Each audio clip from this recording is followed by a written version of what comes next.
everyone, and welcome to A Balanced Life here at Black Star Network. And each and every week, we're bringing you tips and tools to put in your balanced living toolkit. As you know, we're talking this time about being an entrepreneur, how to handle the great resignation, and of course, what it means to live your dream. Now, hey, look, I'm just going to say it. We've all been in that space where we've had a really good side hustle, but now we're in that space of turning that into legitimate businesses. And a part of being able to turn your side hustle into a legitimate business is being able to understand all the nuances of not only what it means to run a business, but how to keep your head on straight. All right, hear me well now. How do you keep your head on straight when you're trying to run your own shop? Whatever shingle that you've hung out, whatever business plan that you have, whatever website you're trying to develop, social media platform, there are a whole host of ways and opportunities for you to begin to thrive in the thing that is your passion that you choose to pursue. Today, we're going to be joined by some amazing people. We have our contributors today, Stacey Owens, who is an author, educator, and charter school owner. We have with us today Dr. Tierney, who is our level up coach and author. And we're also going to have some special one-on-one time today with Art and Sheldana Robinson. They are the owner of Sheldee's Beauty Salon. And let me tell you, industry is everything. Hey, everybody, welcome in. Hello. Hey, I am so excited that you all are here today because we hear and see a lot of people trying to figure out how to navigate if they have the wherewithal to be an entrepreneur. And as we know, it is not an easy space. Everyone here today is running their own business. We've been doing it for quite some time, and we believe we have something of value to offer. I'm going to start with Dr. Tierney to talk to us for a moment about how do you get your mind right to start living your dream? Because we know it's a process. Dr. T. Commit to the process first and foremost, and know that it's a process. Do not think that this is going to be something that you're just going to do overnight. I know it might feel like you woke up one morning and said, I'm going to start my own business, but really like wrapping your mind around that thing, it takes some time. You know, I was actually just having a conversation with a good friend of mine who made the transition to be an entrepreneur. And I told her one of the biggest mental hurdles that you have to make is switching from a W-2 brain to a CEO brain. And what I mean by that is when you are in a W-2 space, you're looking to your supervisor, your team, your management team, or whoever that may be for kind of the directive of where the company is going. When you're the CEO, you're the one that's outlining the direction that you're going and what you want your company to do and be and to grow into. And so once you kind of start making that mental switch there, then it unlocks more of your creativity. It unlocks more of the opportunities that you're able to see around you. Even in the face of different adversities, you'll be better able to see the opportunities. Whereas when you're in the W-2 kind of brain, it's like, oh, well, this isn't going to work. So let me go and find me another W-2 so that I can not have to deal with all of this. So again, the biggest piece is just understanding that it is a process. It's something that happens over time, and it's something that you continually learn. And I'm going to go ahead and on a limb here and say, every one of us that's on this show today, we're still in that process. We're still learning. It's still different things that are unlocking no matter how long you are in business. It is truly a process. Let me ask you a follow-up question, because oftentimes there's a difference between being in the right headspace and becoming a head case. How do we avoid some of those pitfalls of becoming a head case in the process of living the dream? Absolutely. Get the right people around you.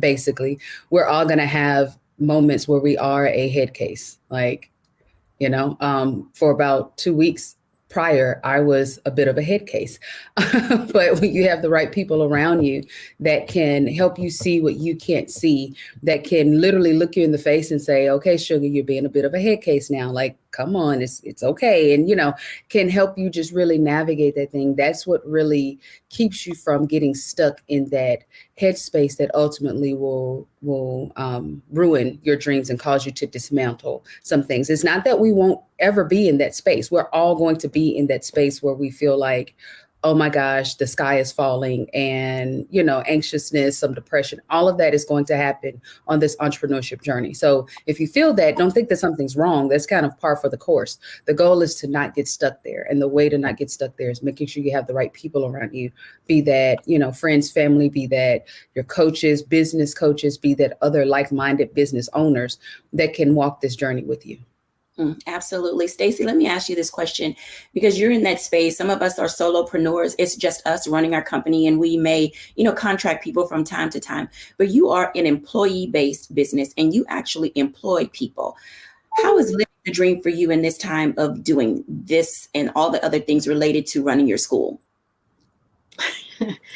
Yeah, when you're taking that hobby and you're turning it into that reality, and you have that type of reality that involves employing other people, you're now carrying your weight and their weight too.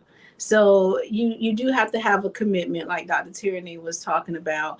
And I think you also have to have a sense of determination. You have to be determined that you're going to learn those hard lessons, that you're going to be able to not only help yourself, but also be able to operate in that space where you can provide assistance to others, because now I'm dependent on others to become part of my dream. So every one of my employees out there, I tell you first, when I onboard you to start working here at the school, the first thing I say is, here's my legacy. Here's my vision, my dream. Here's what my end result will look like in terms of what it looks like in my head. And then I start helping them to see, how can you become part of that legacy? How can you become part of that vision? Because now they have to buy into it. They have to buy into the fact that they're going to put aside, while they're here in that employee status, they're putting aside maybe some of their hopes and dreams, and they're starting to work with you, alongside with you, to bring yours to reality. And I think that's the hardest thing, is finding those right people that understand the legacy building of somebody else's dream, and then they are willing participants of wanting to bring someone else's vision to life. If you find those right people, then it works like magic. Working like magic isn't always easy. What are some of the qualities that you look for, Stacey, in people who you believe can be legacy builders alongside you? See, now that's going to depend on what your legacy is and what you're doing. See, for me, my legacy is children. So I'm looking for somebody who's passionate. You care. Do you even like kids, first of all? Because if you don't, you'll be in here being a kid killer, and we can't accept that. So we want to make sure that you're passionate about what you're doing. You have compassion for others. You're able to come in and be diverse, see the world through other lenses and not just your lens, because now you are about to become a cup that's going to pour into the babies that I have floating around here in the school. And I want to make sure that you're going to give a good, clean pour and not come in here and be toxic for them. Now you said a mouthful right there, because oftentimes, depending on your industry, there are different things that you need in order to be able to do the work that you're trying to accomplish. I want to invite in Art and Sheldana just to say hey to the people and tell us a little bit about who you are and what you do. And then when we come back in our second block, I want to have some one-on-one time with these good people. Hey, Art and Sheldana. Hello. Hi, Dr. Jacquie. How are you? I am well. Thank you so much for joining us. So tell the world what industry you're in, who you are, and what you do. Well, I'm Art Robinson. This is my wife, Sheldana, and we're the owners of Sheldy's Beauty Salon in Sterling, Virginia. And we've been in business now we're in our 28th year in business. And we do the full gamut of hair services. And that's what we do. We also retail human hair extensions and lace wigs as well. So you just described for me what a lot of people who come into your industry wish they could do, which is expand and explore their options. Being in business 28 years, when did you decide to go from just doing hair to also offering product? Because there's a part of the industry that's service, and then there's a part of the industry that is product and business. How does that happen? Well, for me, it was really sort of an epiphany.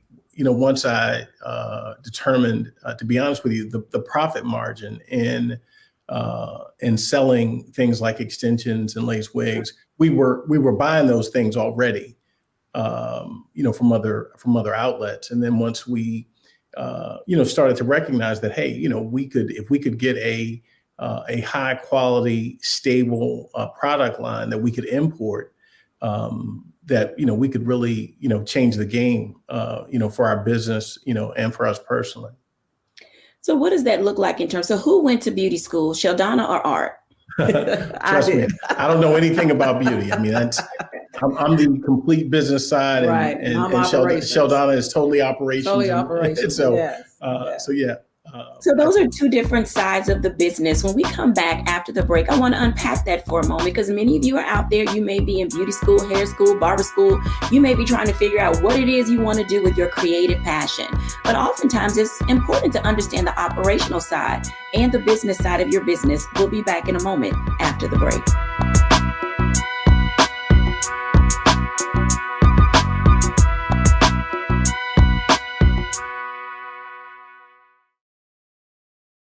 Folks, Black Star Network is here. Oh, no punches! I'm real revolutionary right now. Support this man, Black Media. He makes sure that our stories are told. Thank you for being the voice of Black America, Roland. Stay black. I love y'all. All momentum we have now, we have to keep this going. The video looks phenomenal. See, there's a difference between Black Star Network and Black-owned media and something like CNN. You can't be Black-owned media and be scared. It's time to be smart. Bring your eyeballs home. You dig?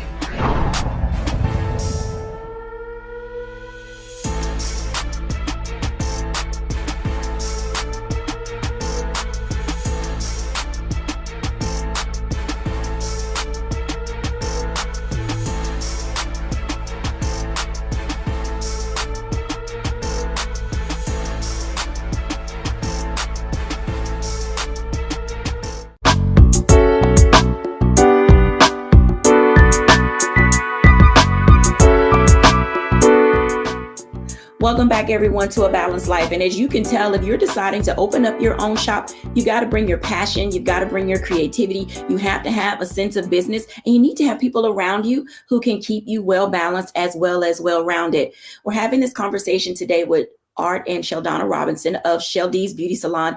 Let's bring them back in because they mentioned something at the last block that was interesting about the operational side and the business side. So I'm going to ask Sheldana this particular question because you all have a variety of people in your shop who do more than just little kids and people with gray hair and all of those things. So how do you decide who to hire for the kind of business you're running?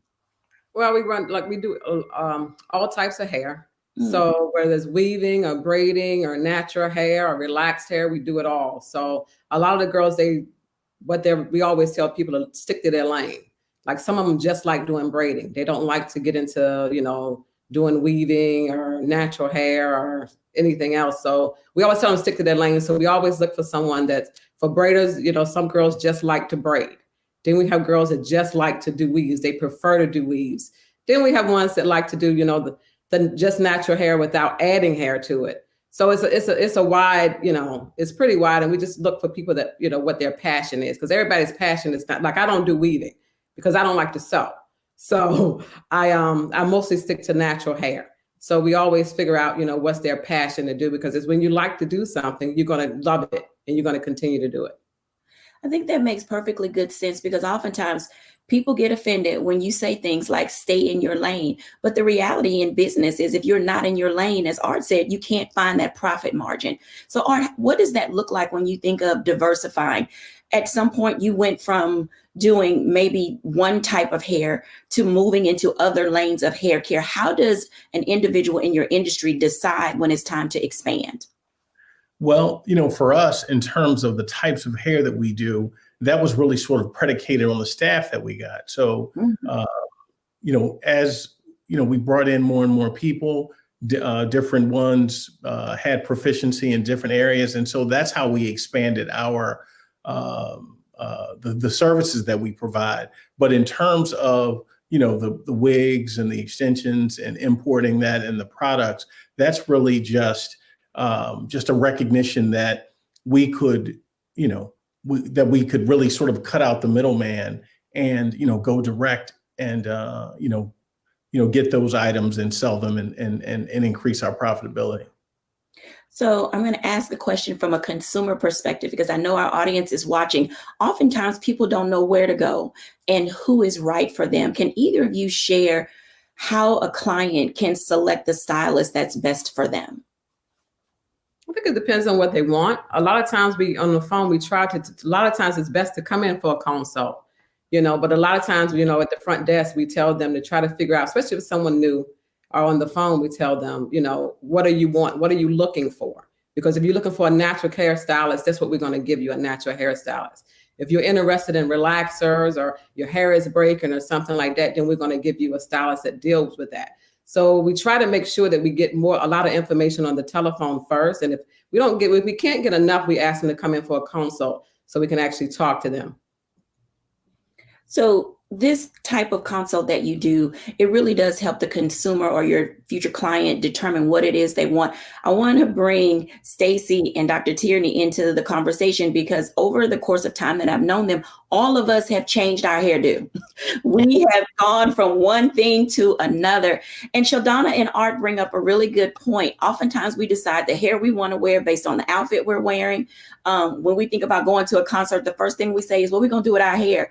How is it, ladies, that you make decisions about what to do with your hair, whether you're transitioning in from a relaxer or out of a relaxer to a natural hairstyle? Stacey, you're wearing your locks. How do you make these levels of determination? I made my determination based off of, I was going to the stylist once a week at one time in my life. And my schedule just became very busy. And for some people, when you go to the hair salon, that's a self-care moment for you, and you're relaxing and you're enjoying that time. And for me, it was anxiety and stress because I wanted to get in and get out. And so I knew I needed to do something different. So I went to a natural state, and then I was like, oh wait, this is tougher than I thought. I don't know if I want to do this either. And so that's how I ended up in the Sister Lot world. I was like, let me lock this up so that I can become a plant and just spray it with some water and just keep moving. And so, and I don't have to see anyone for about 6 weeks to get it retied. And I want that quick too. So that's how I got to the locks. And the whole blue thing, that became my brand. You know, I decided I wanted to be as blue as possible because I came across an opportunity where someone tried to determine that the way that our hairstyle or the way that our hair grow out of our heads should determine what we should be able to do in certain business worlds, or it should determine how smart we are, and it should determine whatever. So my blue hair became a brand for the school because I wanted to show kids that it's what's in your head and not on your head that makes a difference. And I can run a school, I can sit in any boardrooms, I can run the gamut with anybody, right, with this blue hair. So now I'm sort of stuck with it because the kids now look at is what I learned and what I put in my mind that's going to make me be great in terms of bringing our dreams together. So that's sort of how I became the Blue Head Lot Lady. I love the story because individuality is such a very big component of who we are. And as women, certainly how we wear our hair and what we do. And I I'm in the salon a lot. So I noticed that men too are also getting, their hair done. And it's a very big part of who we are and what we do. Dr. Tierney, what's your hair journey?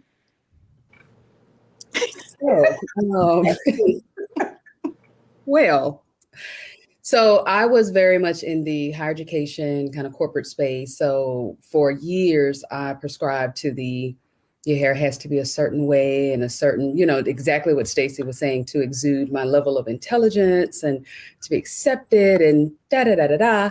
And so I actually grew my hair out, and I wore sew-in for, several years.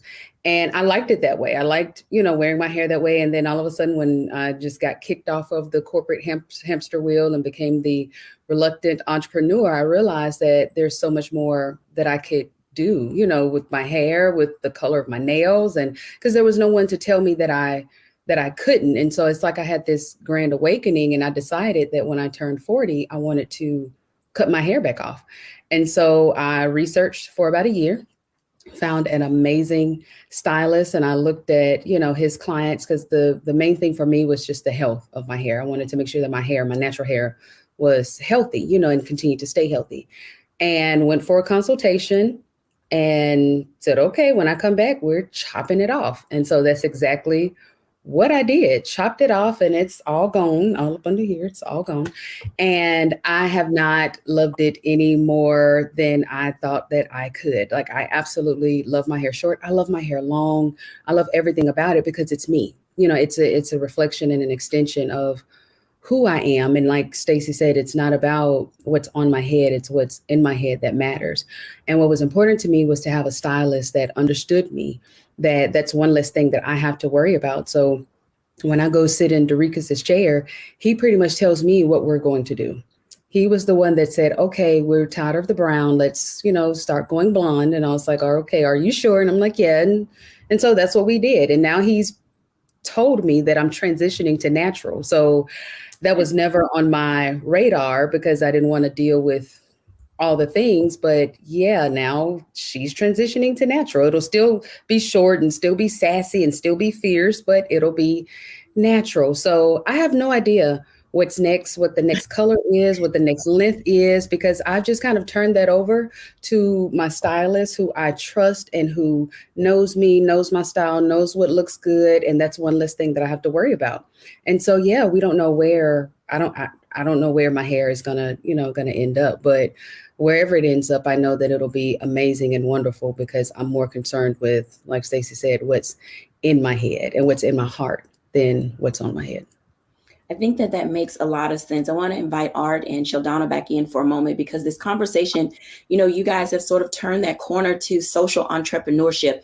And for most of our audience, they've been with us long enough to know that individuals who do social entrepreneurship, individuals who bring a message to the work that they do. Art and Sheldana, not too long ago, Yamiche Alcindor came to visit you and you all did a PBS special and you talked a lot about the value of hair and self-esteem and the Crown Act. When we talk to our clients who are in the corporate setting, most of the conversations are along the lines of, I'm in a predominantly non-Black environment, so I can't go in looking like my hair is not being taken care of, because there seems to be that assumption or that bias that if you have natural hair, you're not taking care of it. How did you turn that corner to decide to make a social message become a part of your brand and your business? Well, I mean, just like the other young ladies were saying, that it's really more about what's inside your head than what's on top of your head. And we really just want to be a place. We don't judge anybody based on what hairstyle they want. If you want to be natural, you can be natural. If you want to be relaxed, you can be relaxed. If you want to put a weave in, wear a wig. I mean, we're here to do whatever it is that that you want to do. But we just wanted to. That piece on PBS essentially was about how the state of Connecticut had joined a bunch of other states in making it illegal to discriminate against someone based on how they wore their hair. So, but we're really neutral. You know what I mean? We're not. We're pro everything. We're pro, whatever it is. If you like it, we love it, and we'd like to be able to provide it for you. I think that's an important message for people to hear. We often have stereotypes in communities of color related to how you wear your hair, whether you wear it curly or you jump out the shower and you just wear it wet, or if you lock it up, twist it up, do whatever that it is. There are often times that we are out of balance as a people because there's so many stereotypes. I'm going to jump ahead and go into it. When we come back after the break, I want to unpack that for a moment because many of you are out there. You may be in beauty school, hair school, barber school. You may be trying to figure out what it is you want to do with your creative passion. But oftentimes it's important to understand the operational side and the business side of your business. We'll be back in a moment after the break.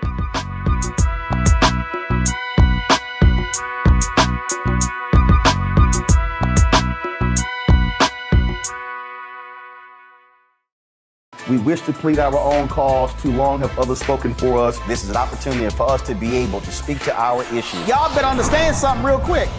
We ain't going nowhere.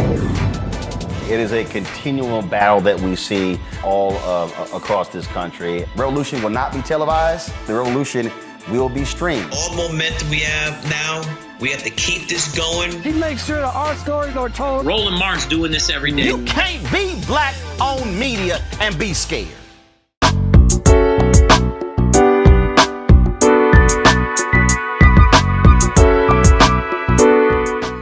Welcome back, everyone, to A Balanced Life. And in this moment, we're at that stage where we're going to talk to you about how do you really unpackage your business plan? How do you make your dream a reality? How do you live this thing that has been in your heart for so long, while at the same time learning how to battle stereotypes? Oh, you can't do this business because you're Black. You can't do this business because you're brown. You can't do this business because you're a woman or because you're a man or you don't look a certain way in this industry. Oftentimes, there are things that we come up against in business that we never would have dreamed of were a part of our business structure. I want to start with Stacey for a moment, because in this world of education, Stacey, where you're teaching children that they can be anything that they want to be, how are you helping them combat stereotypes when it comes to them wanting to live their dreams, even as young people starting businesses? Stacey? I mean, I think first you have to have an awareness of what it is that you want to be, who it is that you want to be. And then once you can stand solid on yourself, then you just have to be able to clear the noise. I call it clear the noise. Like, pick and choose what you want to listen to. And if you're hearing people give you any kind of stereotypes or any kind of negative thought patterns on what it is that you're trying to do, I take the advice of ET. I don't take constructive criticism from anybody who haven't constructed anything. So, you know, and I've had that happen. When I started the journey of starting a charter school, I had some very powerful people in the community to tell me, you know, Stacey, you know, charter schools aren't for African American people, they're for this group. That was stereotypical. And I was like, well, what makes our kids not to be able to deserve a certain school choice just because I'm an African American female? That didn't make sense to me. So maybe the norm says that it's not, but I don't tend to go with the norm. I tend to be a trailblazer if that's what I want to be. So that's what I chose to do. So I did it. And we've been doing it for about 10 years now. And so you hear that a lot, because a lot of times what people will do is they will project their fears onto you through the form of a stereotype or their thoughts, you know? And so I just try to say, hey, I know what I want to do. And once I make that decision that that's what I want to do, then I'm going to listen for the conversations and the people of my tribe that's going to come and help me do the thing that you think I can't do, whether it's stereotypical or not. I mean, you know how many people I hear ask me about my hair color or the way I dress, and I'm going to put my crop top on and I'm still going to find somebody to make my hair even bluer whenever somebody says something about it, because that's your thoughts, not my reality. That's interesting that you say that, because the power of projection is real. People do have a tendency to project their fears onto us. And how do you combat that? You mentioned quieting the noise. How do you determine when to shut all that down? Because some people don't know how to escape the noise. When it starts causing confusion. You start having your conversations with me and I start becoming unclear about what I thought I was going to do because I'm listening to all this outside noise, then I'm going to go within. I'm going to go find my quiet space so that I can hear my inner God and can hear my higher being, because that's who direct my steps, not everybody else in the world. So, and usually if I'm going down a path and everything is connecting, then I know that that's the path I'm supposed to be on. I'm also smart enough to know that if I'm on a path and I'm having a lot of roadblocks, a lot of friction, I'm knowing, okay, maybe that's not the time for me to be there. So it's really about being intentional and being aware and operating in the presence. But if you are unclear, unsure about what it is that you're trying to do, you will get mixed up in a lot of personal thoughts. I mean, I let people say what you're going to say what you're going to say, right? So I let you say whatever you're going to say, but then it's up to me to filter that through what's actually happening in my reality. And I've also learned that the higher up I went on this ladder, that it's lonely, because now you have to I think, protect your space. Like I'm now, before a lot of people fell off and I didn't understand. And I was like, no, where you going? I want all these people around me. Now I'm like, oh, go ahead on, get on. Let me have some space by myself so I can think about it, because the higher up you go and the decisions get harder, you have to interact with at a different level. And some people are just not on that level. And it's not that I can't value their opinions, but I have to understand, I have to look at, where is this coming from? What value are you, what understanding, what are you bringing to the table for me to decide if I'm going to help that? But a lot of that, I just filter with, let me get into a space where I can hear my inner self.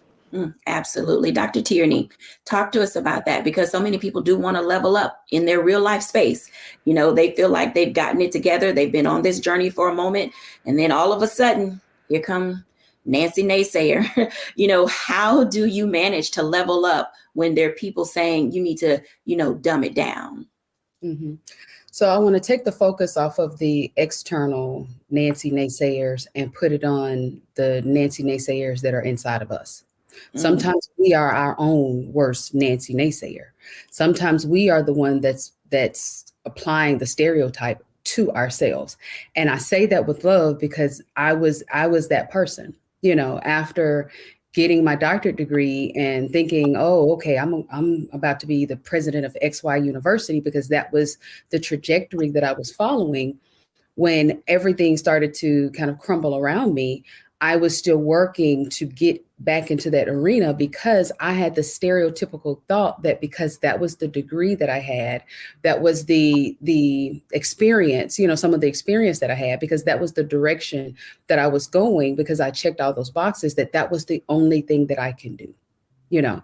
And I held myself hostage to that for too long. You know, for far, far too long, when it took someone else external, actually it was Dr. Jacquie, to come along and say, don't you see all that you can do? Don't you see all that you've been doing? Like, look beyond the title, look beyond the university, look beyond that role, and look at exactly what you were doing. And so it actually, in my case, it took someone external to me to shut up the Nancy naysayer that was in me, you know, to help me to get outside of the stereotype that I was holding myself to. So I don't want us to become so preoccupied with what everybody else is saying as they are the Nancy naysayers. Sometimes you need to check yourself.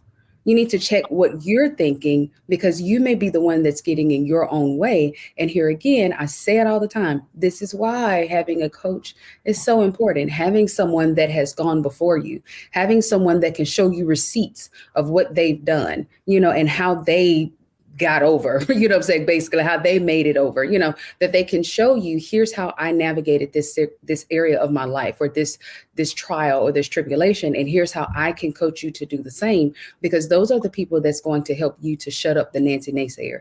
They're the ones that's going to help you get out of that stereotype and get out of your own way, so that you can ultimately get to the goal that you may not even see yet. I did not see any of this.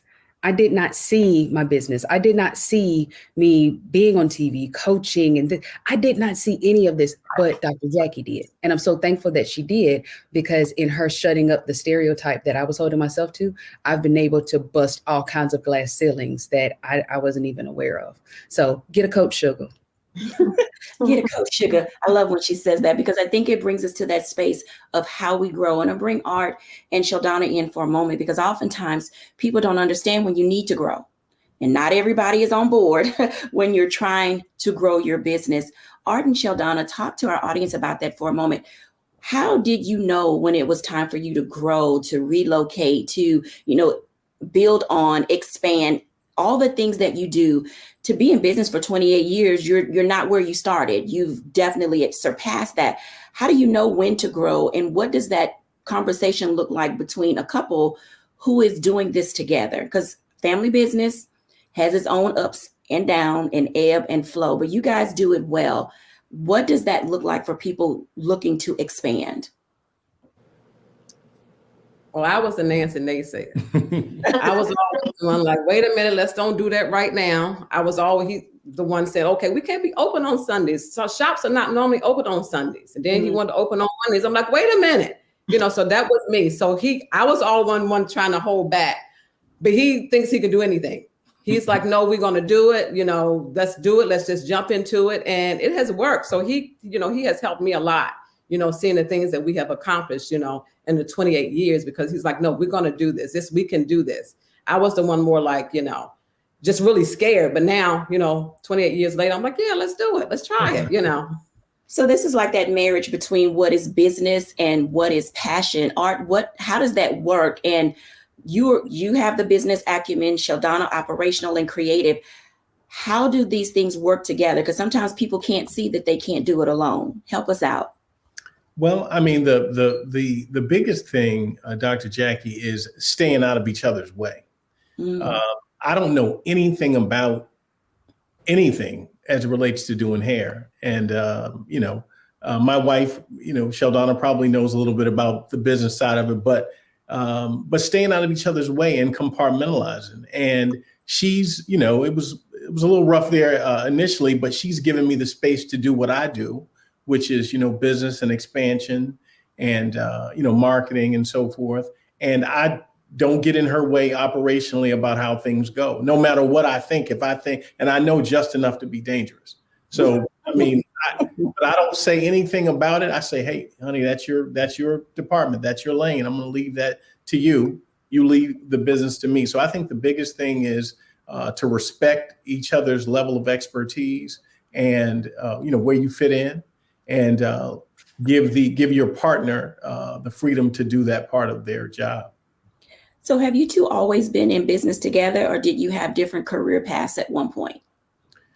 Well, Sheldana's always been a hairstylist, but I came from the investment business. I was a stockbroker for Merrill Lynch and then Prudential Securities, and essentially I came into the hair business because I was spending so much extra time managing the business, running the finances, doing the marketing and so forth, that I was not doing my day job as efficiently as I needed to be. And so I walked away and then just decided to, do the management of my own assets, and then as well, run the business side of Sheld's.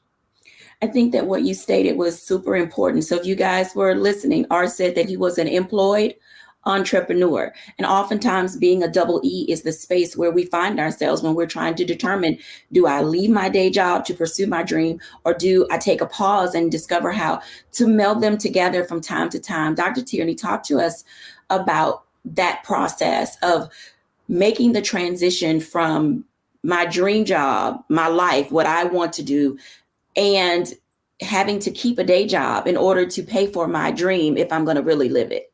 Mm-hmm. Absolutely. So there's this perception that entrepreneurship means that you have to be on the struggle bus. And that's not everybody's story. For a lot of people, it's that your dream starts as a side hustle. So you're working at your W-2 job and you're growing your business on the, on the side.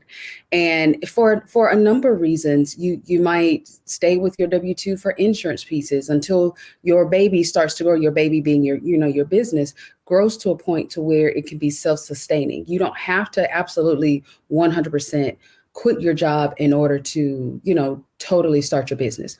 Now, the thing that I will say is that you do have to put your weight behind your business.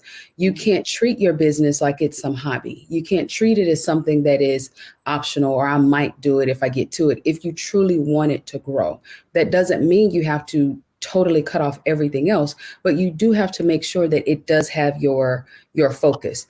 There's also examples where you might be 100% in your business, and then you have to back it up and punt, and okay, well, let me go and get a 9 to 5 because now we've had this life transition or this situation happen to where we need this steady income or, this steady insurance or whatever it is.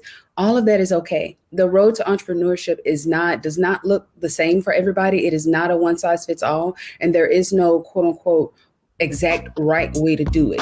The right way to do it is the way that works best for you, for your industry, for your business, and for your family and for your lifestyle, period. Absolutely. When we come back after the break, let's talk for a moment about what it means to step into the space full time. We'll be back after the break.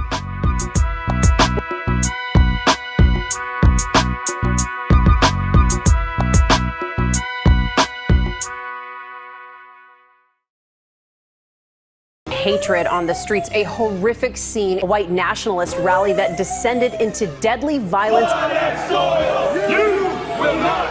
White people are losing their damn minds. As an angry pro-Trump mob storms the U.S. Capitol, we've seen We're about to see the rise of what I call white minority resistance. We have seen white folks in this country who simply cannot tolerate black folks voting. I think what we're seeing is the inevitable result of violent denial. This is part of American history. Every time that people of color have made progress, whether real or symbolic, there has been what Carol Anderson at Emory University calls white rage as a backlash. This is the rise of the Proud Boys and the Boogaloo Boys. America, there's going to be more of this. Here's all the Proud Boys, guys. This country is getting increasingly racist in its behaviors and its attitudes because of the fear of white people. The fear that they're taking our jobs, they're taking our resources, they're taking our women. This is white fear.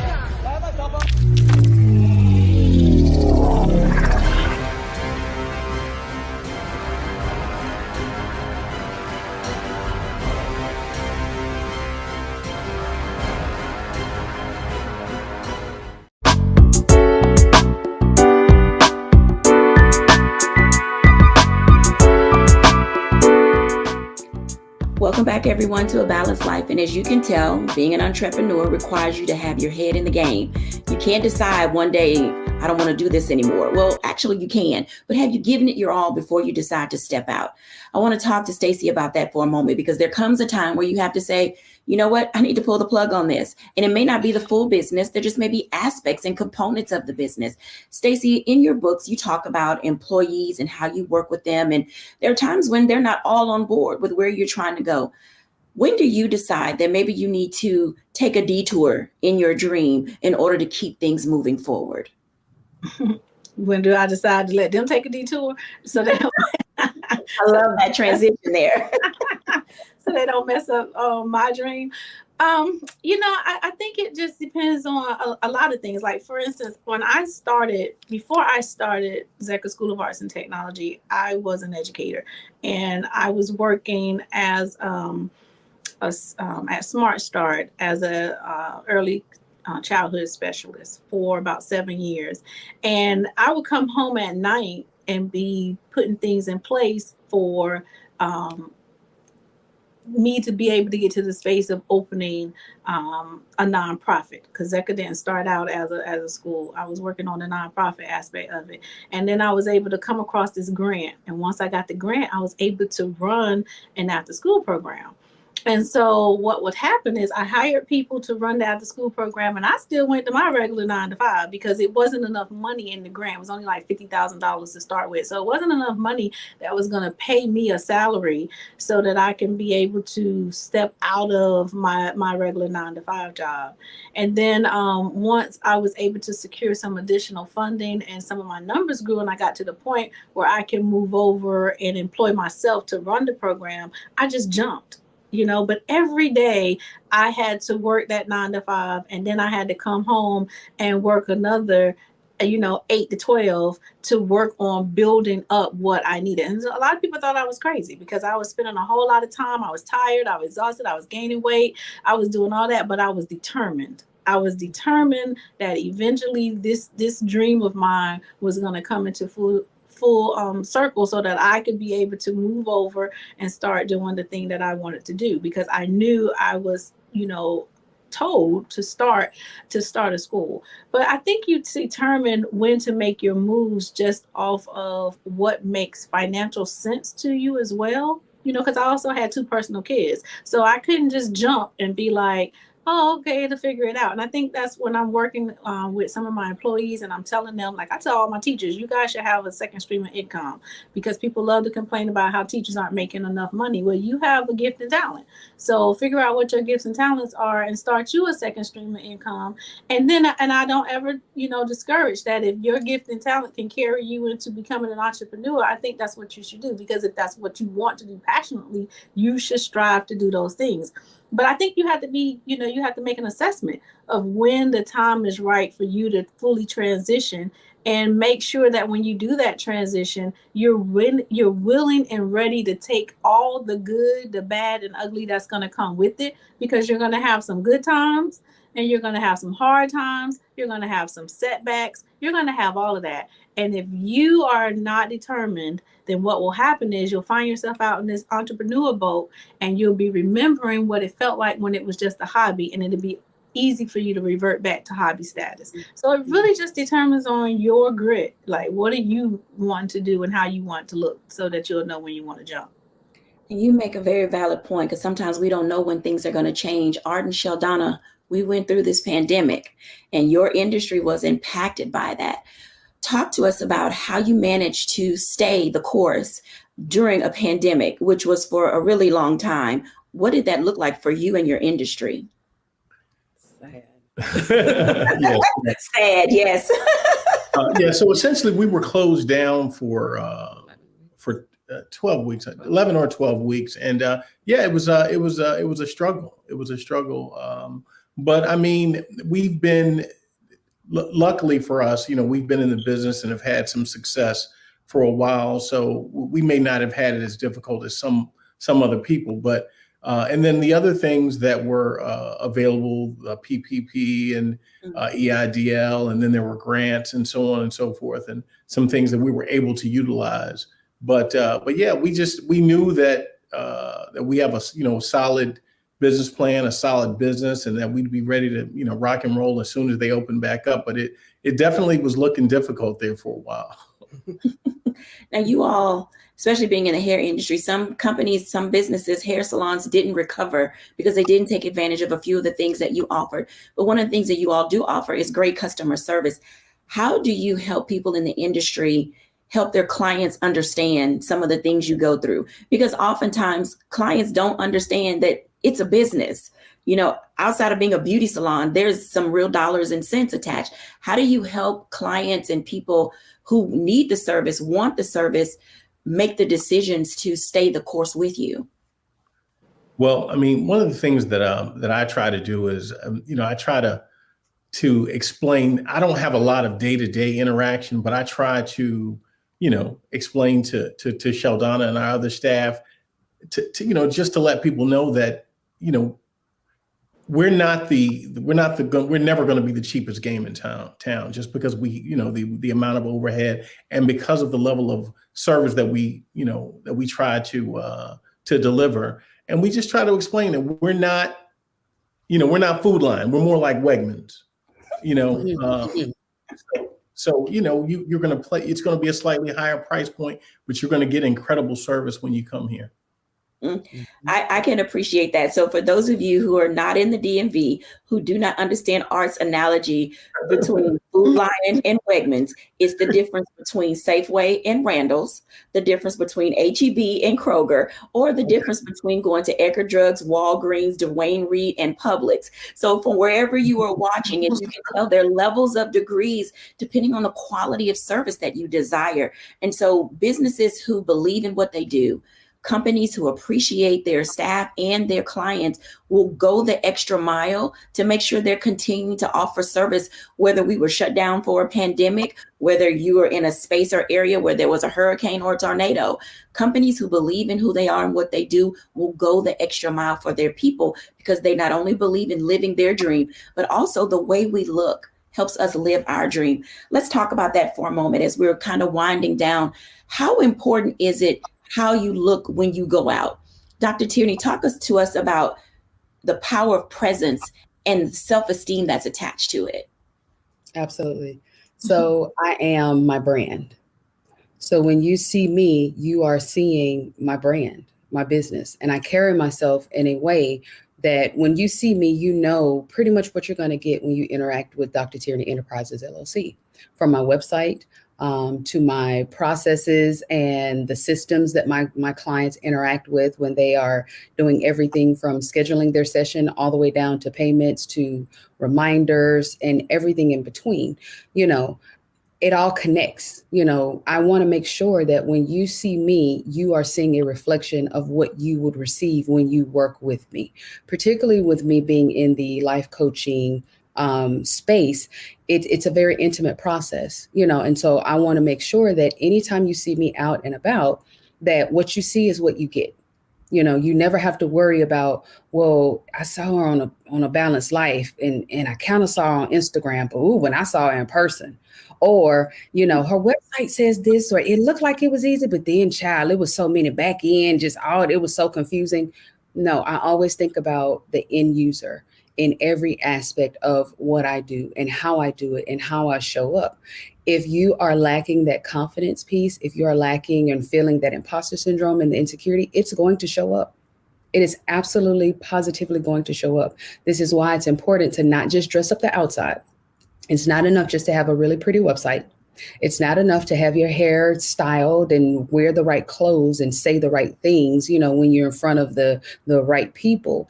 It really matters what you think of you. It matters what you think of your clients. Do you see your clients as just a transaction? If you do, if any of that is present, it's going to show and it will impact your bottom line. Trust me. That makes perfectly good, Stacey, talk to us about that for a moment, because you're expanding, you're growing, you're doing so many things. And when your kids are out in the community, they know they go to your school. How do you accomplish that brand building from you, the legacy builder, all the way down the line and across the board? As I was listening to what Dr. Tierney said, what popped in my mind was character. So early in the game, clean up your character, figure out what type of person you are. I'm a very giving person. I'm a very loving person. I love to, go towards the light and give light to others. I see the hope. I see, in everything. I always see my glass as half full versus half empty, and I'm very confident in who I am as a person.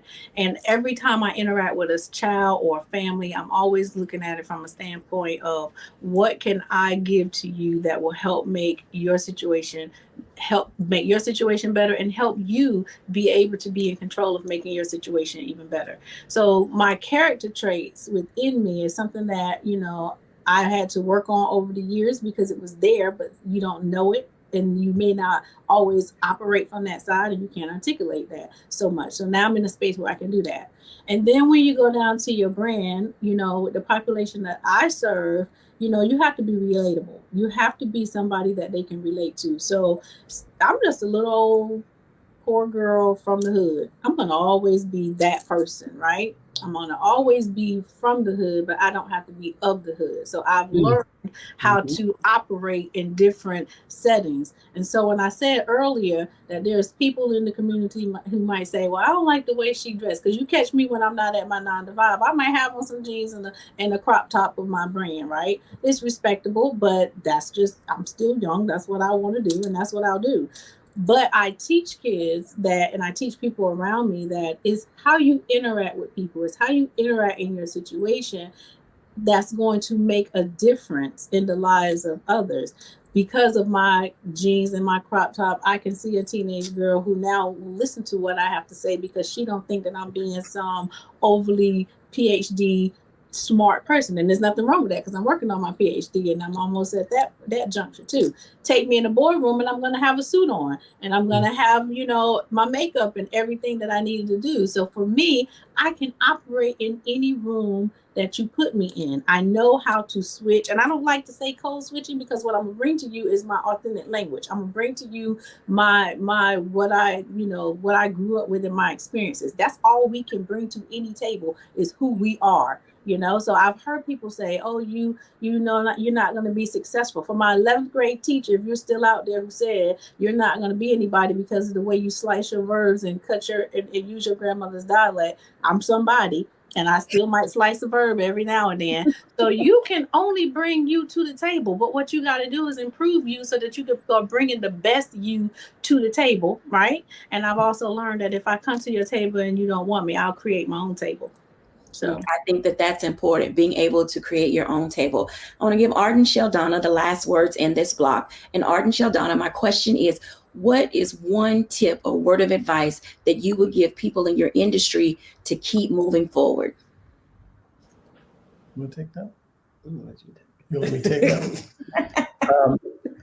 I would just suggest focus, absolute focus and determination. And like one of the young ladies was saying earlier, don't listen to anybody. Don't listen to naysayers. Believe that you can do anything, and make a plan. Always have a plan, but have supreme confidence in yourself and believe that you can do anything. I like that. Thank you all for watching today, and thank you for sharing these tips and tidbits. When we come back, I'll give my reflections.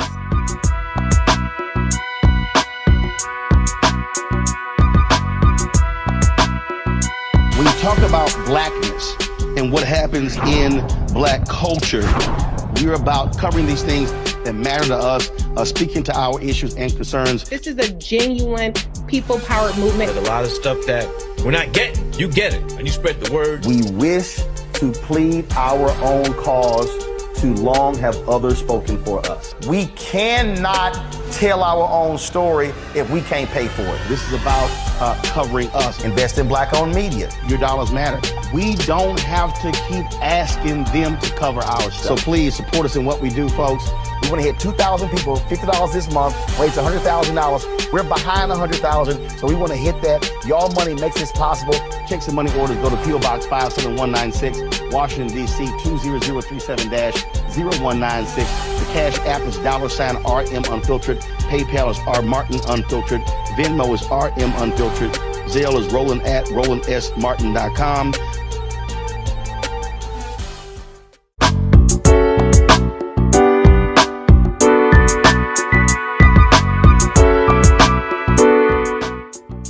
Welcome back, everyone, to A Balanced Life. And as you can tell, when we say this all the time, so we're not trying to scare you out of entrepreneurship. However, being your own boss is not for the faint of heart.